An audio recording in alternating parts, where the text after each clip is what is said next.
Bismillahirrahmanirrahim. Alhamdulillahirabbil alamin.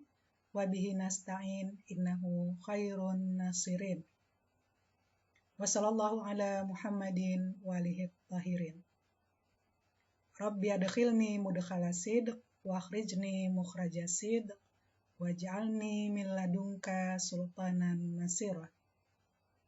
Allahumma ajjil li walikal faraj wahfidh sayyid qaidana ila duhuril hujjah. Assalamualaikum warahmatullahi wabarakatuh. Mahasiswa-mahasiswi Al-Mustafa Open University yang saya hormati, melanjutkan pembahasan dari mata kuliah Psikologi Perkembangan. Pada pertemuan kali ini kita melanjutkan fase kedua dari perkembangan yang diajukan oleh Sadiq Sujai, 7 fase perkembangan, dan fase kedua adalah fase perkembangan anak.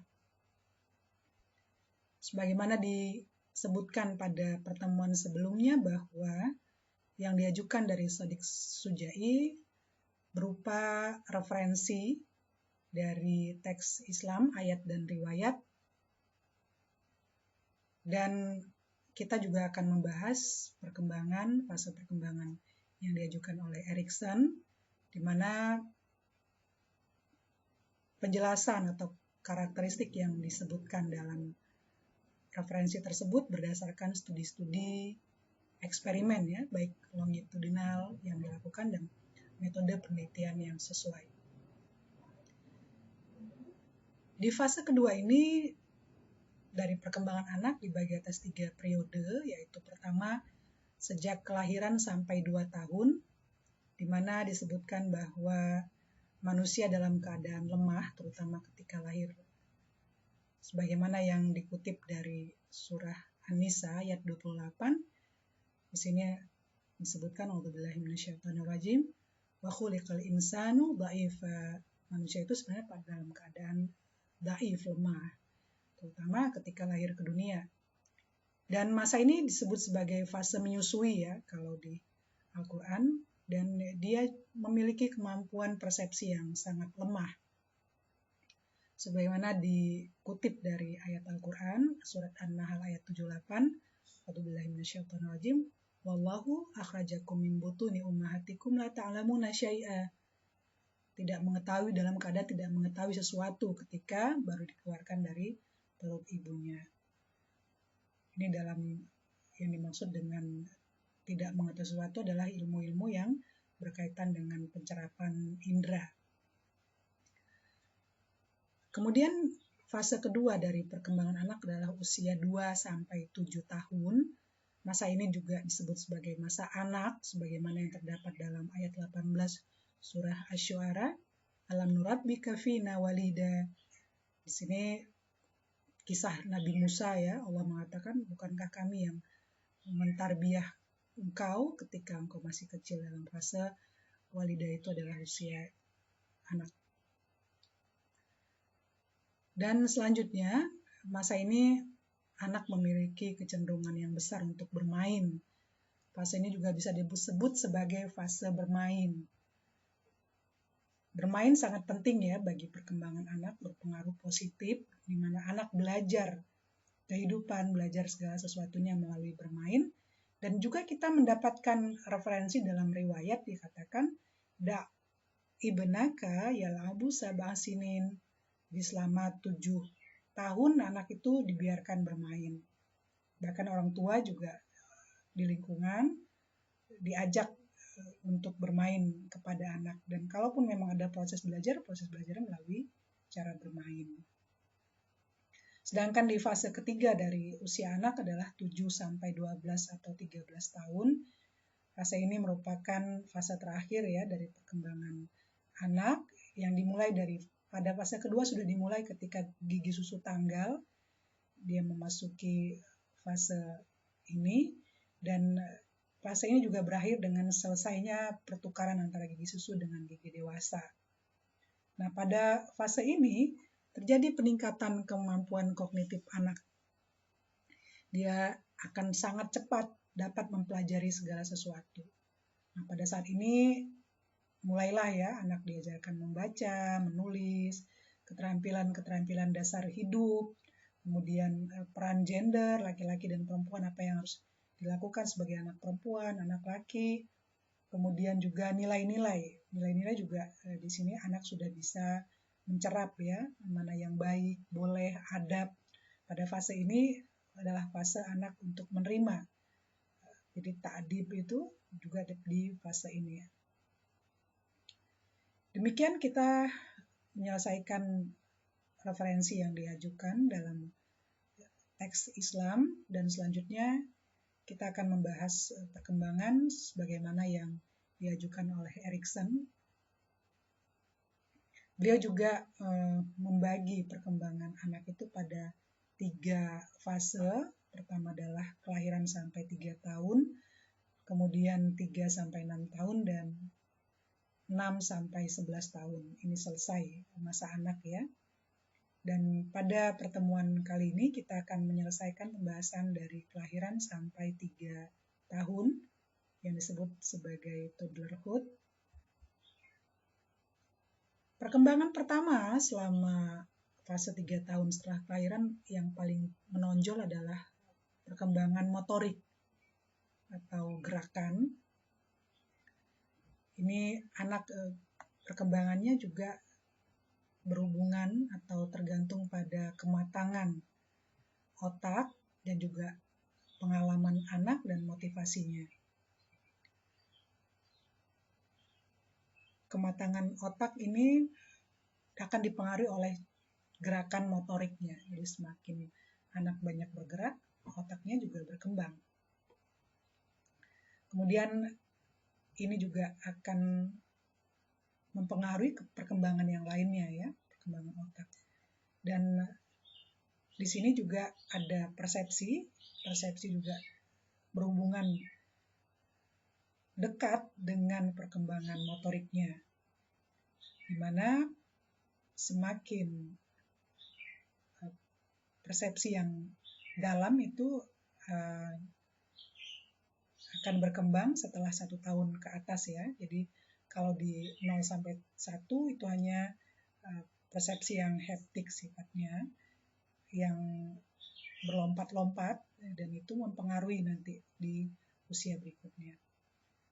Sedangkan Gibson, seorang ahli lingkungan, mengatakan bahwa persepsi dari sensori ini juga dipengaruhi oleh lingkungan, dan koordinasi antara persepsi sensori dengan motorik ini membantu anak untuk bisa beradaptasi dengan lingkungan. Sedangkan teori dinamik yang diajukan Talen mengatakan bahwa tadi itu bahwa kematangan atau perkembangan motorik anak itu nanti tidak hanya ditentukan oleh kematangan otak, tetapi juga dia ditentukan oleh bagaimana ada koordinasi yang kompleks dengan lingkungan, dengan perubahan lingkungan. Selanjutnya dalam isu perkembangan motorik ini juga dipengaruhi oleh budaya. Pada tabel ini kita bisa melihat urutan perkembangan motorik anak, dimulai dari pertama apa yang dilakukan anak, dia bisa mengguling ya, berguling dulu pada usia 3 bulan. Kemudian mulai bisa menggenggam itu di usia 3 bulan juga, 3,3 bulan sampai 3,9 bulan. Masih menggenggam saja secara umum telapak tangannya. Kemudian dia juga mulai bisa duduk di usia 6 bulan, kemudian berdiri di usia 7 sampai 8 bulan. Dan untuk bisa menggenggam atau berfungsinya jari-jarinya itu di usia 8 sampai 10 bulan dia bisa menggenggam. Dan anak bisa berdiri dengan baik itu di usia 11 sampai 13 bulan, dan dia berjalan itu di usia 1 tahun ya, 12 bulan sampai 14 bulan. Sedangkan di usia 15 bulan sampai 20 bulan ini diharapkan anak sudah bisa membangun membuat bangunan balok ya, menyusun balok, dan dia bisa berjalan sendiri dengan baik itu di usia 16 bulan sampai 21 bulan, dan dia bisa melompat itu di usia 23 sampai 24 bulan. Sedangkan dia bisa meniru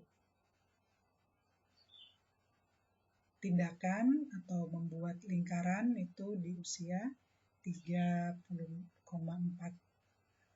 tahun ya, di usia 3 tahun.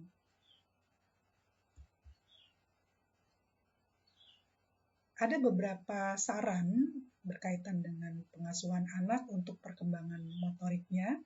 Pertama adalah memberikan stimulasi terhadap anak, namun menghindarkan stimulasi yang sangat tinggi, terutama pada suara ya, karena anak masih takut terhadap suara-suara yang terlalu keras.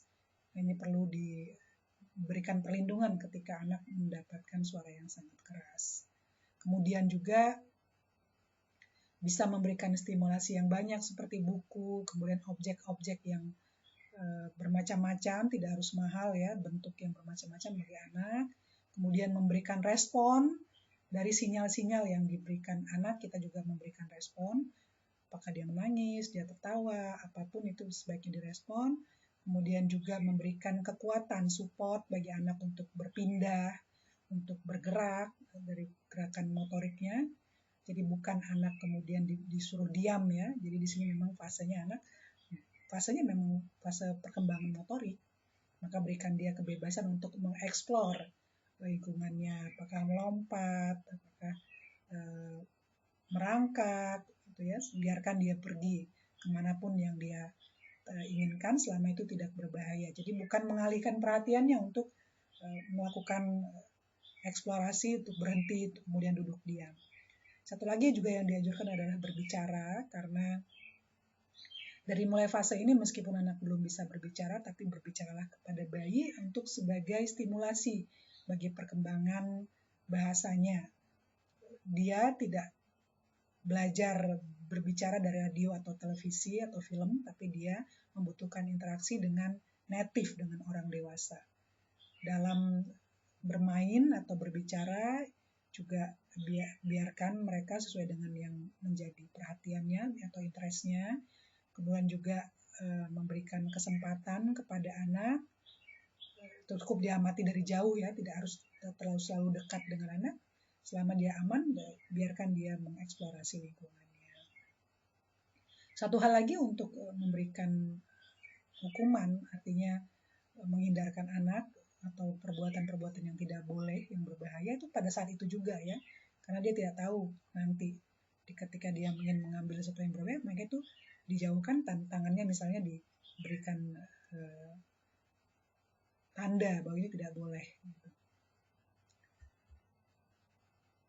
Berkaitan dengan perkembangan sensori motorik, ini juga mengikuti pola yang diajukan oleh PAC berkaitan dengan perkembangan kognitif, sebagaimana tadi disebutkan bahwa perkembangan motorik itu berkaitan erat dengan perkembangan brain, perkembangan otaknya. Maka perkembangan sensori motorik ini tahapnya dimulai dari refleks, dari 1 bulan ya, maksudnya dari mulai kelahiran sampai 1 bulan itu gerakannya masih refleks. Kemudian dia mulai bisa bergerak pada gerakan-gerakan yang primer seperti menghisap, kemudian mengunyah ya, menelan itu. Kemudian mulai lebih rumit lagi di usia 4 bulan sampai 8 bulan itu reaksi yang sekunder, dan dia sudah bisa memiliki tujuan untuk mengambil sesuatu. Dia biasanya melihat benda, kemudian dia akan bergerak menuju tempat itu. Selanjutnya di usia 8 sampai 12 bulan sudah mulai ada koordinasi untuk mencapai tujuannya juga. Sedangkan di fase berikutnya 12 sampai 18 bulan mulai ada reaksi yang lebih rumit berkaitan dengan pengalamannya, dia ingin bereksperimen terhadap sesuatu. Dan dia juga sebenarnya sudah mulai menyelesaikan masalah ya, ada solving problem. Di sini sudah mulai ada upaya-upaya bagi anak untuk meminggirkan rintangan-rintangan ketika dia ingin mencapai tujuannya. Dan di usia 18 sampai 24 bulan ini sudah mulai ada proses mental yang lebih rumit, yang lebih terkombinasi. Demikian untuk perkembangan motorik, dan ada kata kunci di sini, apa-apa saja yang menjadi skill dari konsep keterampilan mereka, sebagaimana yang juga diajukan oleh PAC. Pertama adalah berkaitan dengan imitasi atau meniru. Ini dimulai pada usia 9 bulan, anak sudah mulai bisa meniru. Kemudian objek permanen, ini juga sudah dibahas ya di perkembangan PAC. Anak sudah mulai mengetahui ada objek yang tetap di situ, jadi kalau ditutup, anak usia 3,5 bulan dia sudah tahu bahwa di balik itu ada lagi, sudah bendanya masih tetap di situ. Kemudian untuk pengenalan simbolik, ini di usia 18 sampai 24 bulan anak sudah mulai mengenal simbol-simbol. Dan selanjutnya ada proses kategorisasi, ini juga di usia 18 sampai 24 bulan. Ada anak mulai mengenal kategori berdasarkan fungsi. Kemudian untuk kausalitas ya, sebenarnya itu sudah berkembang dari mulai 4 sampai 6 bulan dan 1 tahun. Anak sudah tahu ada sesuatu yang dengan satu lain itu berhubungan. Kalau misalnya ada pintu diketuk, dia tahu bahwa itu ada yang mengetuk, maka dia akan mencari. Kalau ada yang bergerak, dia akan lihat itu kenapa bergerak. Kemudian untuk berkaitan dengan angka juga dimulai pada usia 18 sampai 24. Jadi angka ini merupakan konsep atau skill yang lebih rumit pada anak. Berdasarkan urutannya, ada 6 perkembangan yang berkaitan dengan sensori motorik. Selanjutnya, perkembangan bahasa juga terjadi pada usia 3 tahun pertama kehidupannya, di mana ada perkembangan bahasa dimulai dari prelinguistik di sini, seperti menangis, kemudian babbling, imitasi, meniru suara-suara. Pada usia 6 bulan, dia mulai mengenal suara berdasarkan bahasa. Kemudian juga dia sebelum berbicara atau bahasa verbal, dia juga sudah menggunakan bahasa nonverbal. Kemudian pada usia 10 sampai 14 bulan dia mulai meniru bahasa dari yang ringan, sederhana sampai yang rumit. Dan di usia 18 sampai 24 bulan atau 3 tahun itu anak sudah bisa berkomunikasi, membangun komunikasi melalui bahasa yang lengkap ya. Jadi 3 kata misalnya aku mau makan, itu sudah ada artinya. Kemudian perkembangan bahasa ini dimulai dari yang ringan, yang simpel sampai yang rumit, dan juga ini juga dipengaruhi oleh bagaimana dia mendengar bahasa-bahasa yang dia dengar.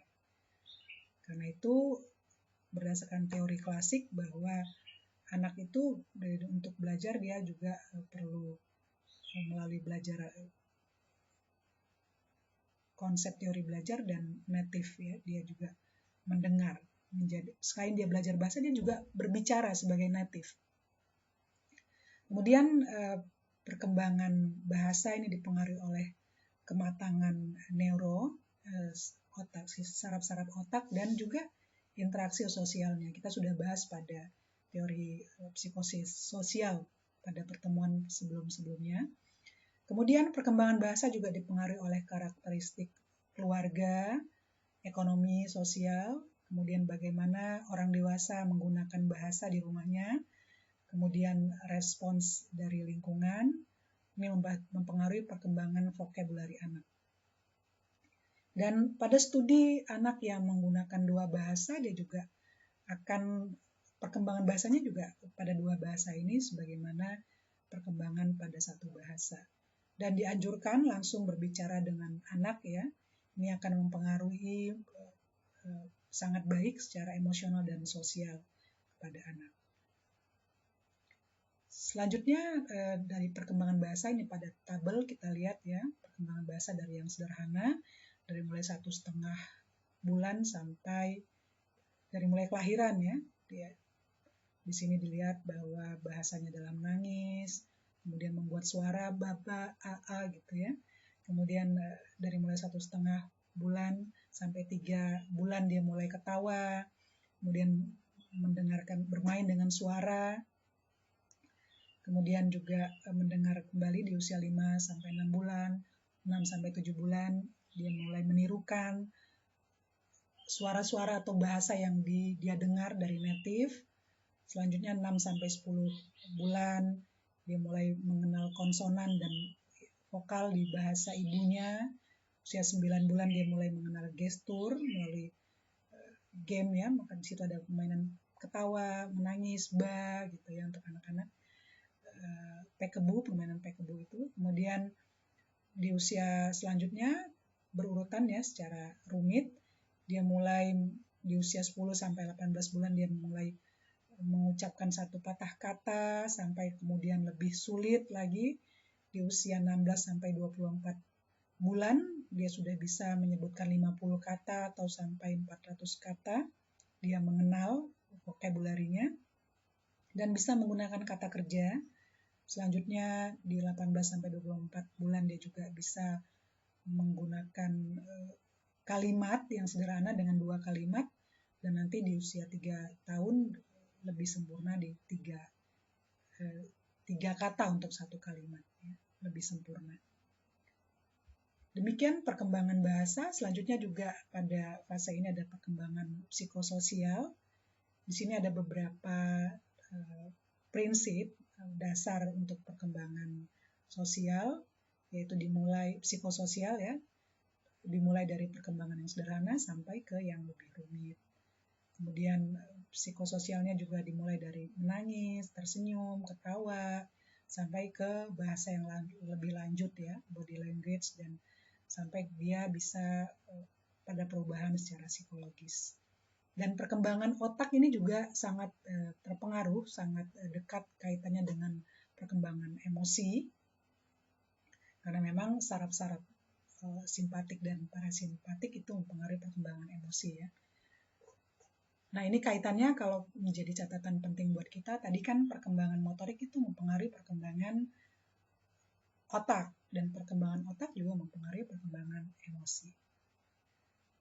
Kemudian di sini ada menjadi catatan pula bahwa setiap anak itu memiliki temperamen. Jadi ada yang temperamennya baik, oke, kemudian temperamennya sulit, ada yang so-so, menengah ya, sedang-sedang. Nah ini lingkungan perlu merespon ini sesuai dengan karakteristik atau temperamen anak. Dan pengasuhan anak juga dipengaruhi oleh budaya. Selanjutnya juga anak juga membutuhkan peran ayah dalam fase ini, dalam perkembangan ini.